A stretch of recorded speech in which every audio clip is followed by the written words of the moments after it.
Good morning, everybody. My name is Barry Schwartz, and this is the Search Buzz video recap. Today is Friday, July 14th, and this is the search news we covered over at the Search Engine Roundtable at seroundtable.com over the past week. Lots more Google volatility again, lots of heated stuff, even heating up more this morning.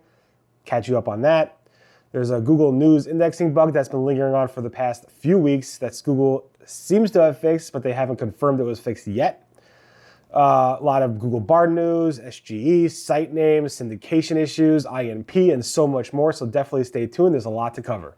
Of course, I'd like to thank our sponsor, Rank Ranger. Thank you, Rank Ranger, for sponsoring. Rank Ranger is the all-in-one professional SEO software. Rank Ranger is a comprehensive SEO platform that allows you to grow your business with data and analytics. It offers valuable insights through advanced rank tracking, including above the fold tracking, organic share of voice reporting, actionable SERP feature data, and SERP analysis tools. So definitely check them out at rankranger.com.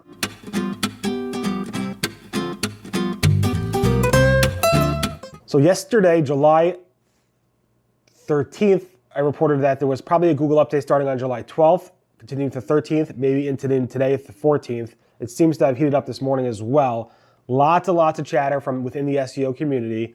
Lots of automated tools showing significant volatility even this morning. I'll share some recent and updated charts from the tracking tools. You can see it's pretty heated. Some charts are off the charts, like advanced web rankings.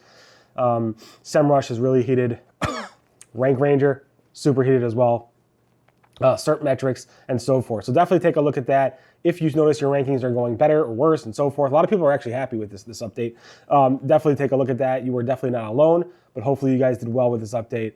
Again, Google has not confirmed it, and Google has not confirmed an update for a long time, and we're still waiting for Google. It's been over 3 months now, so we'll see.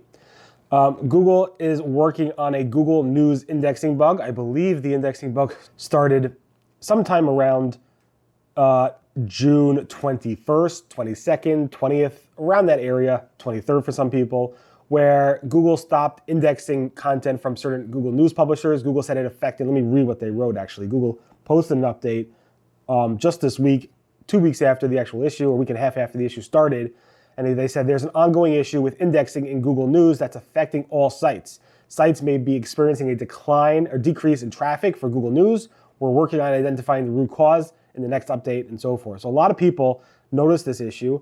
There was a thread where people were posting stats showing their Google News traffic dropping significantly. Will Flanagan from the SEO editor at Wall Street Journal also noticed a lot of sites are showing significant drops in visibility from NewsDash.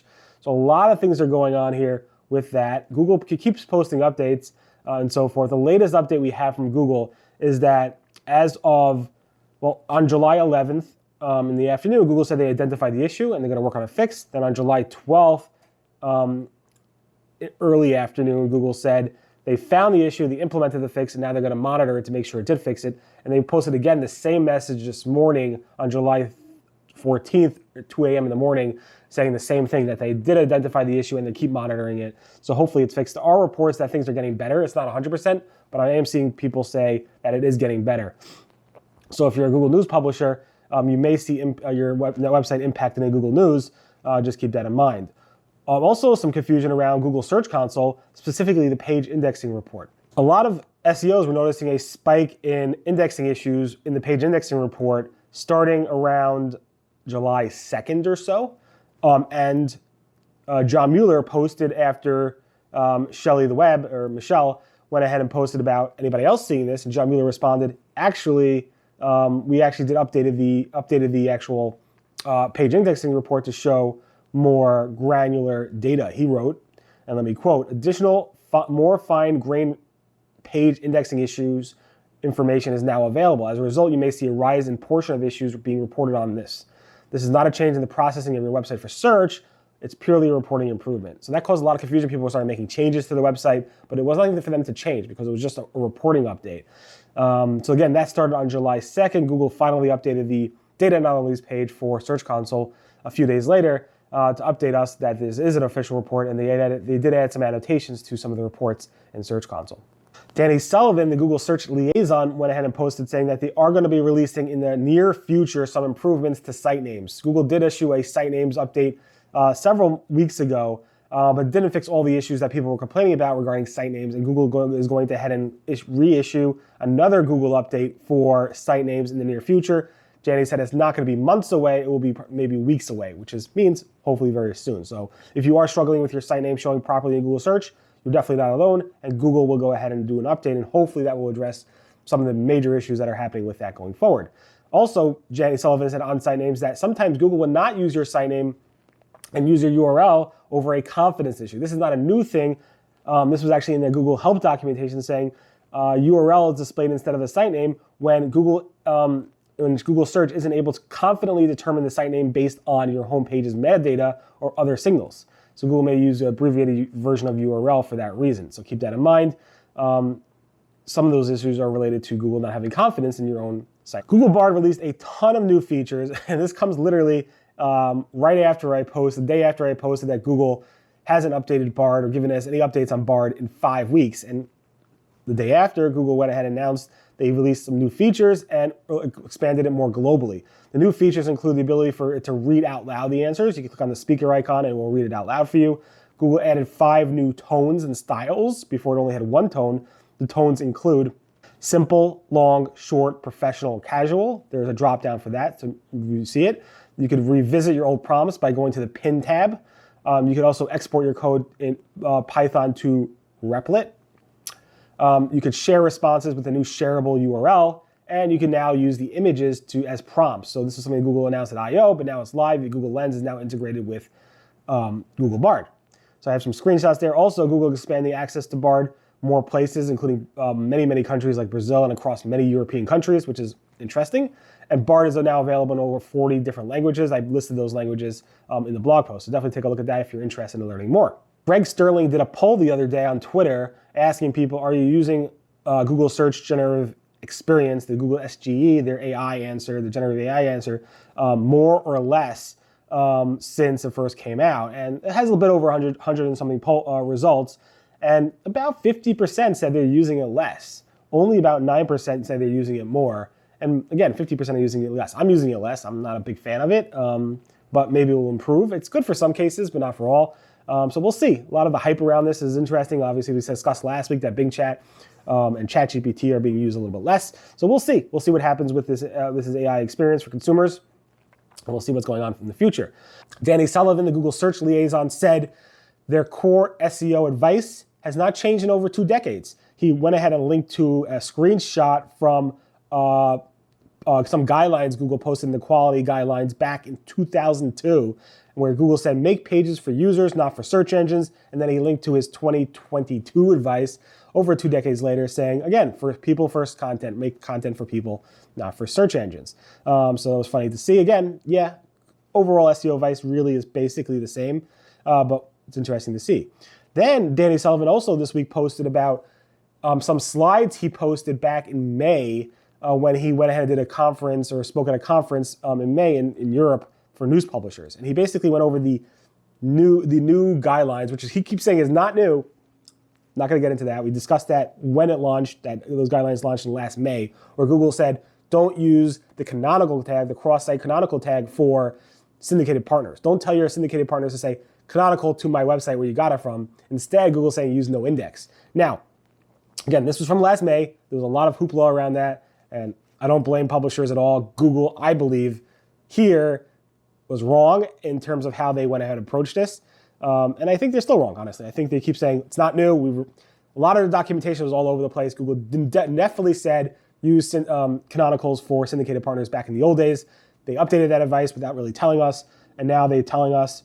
And again, a lot of syndicated partners are saying this is not the case. In any event, Google's Danny Sullivan posted a lot of slides, which you want to look at. I posted about it on July 10th, showing what recommendations he has and guidelines he recommends for syndicated partners.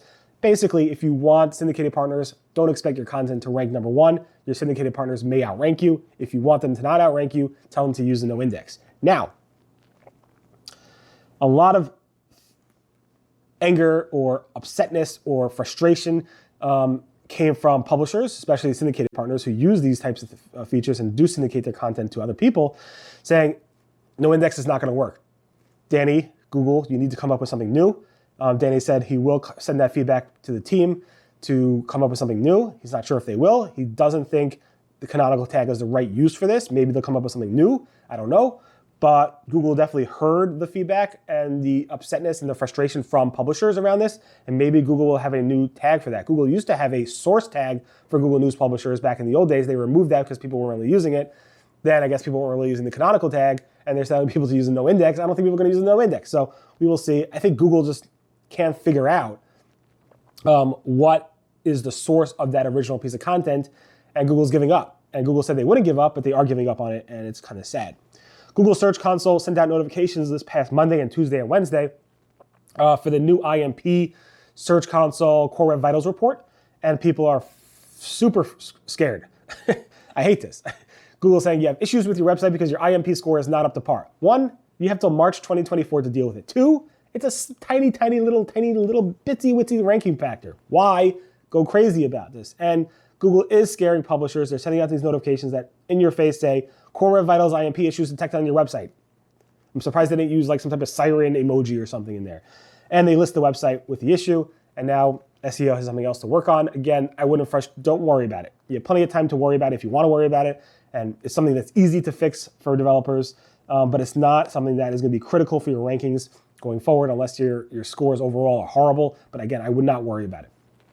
Google is testing swipe to share and save in the search results. We actually swipe over a mobile search result. It brings up a share link and a save link, which is pretty cool. This is spotted by 9 to 5 Google. Google Search is testing translated results in the snippets. This actually was demoed to us a year or so ago by Google, but I'd never seen it live. And now it seems to be live where you actually could click on a translated, like, here's a GIF of it in action from Man Can Dan, sorry for pronouncing your name wrong, where it actually translates the search results for you directly in the search results snippet, which is pretty cool as a drop down.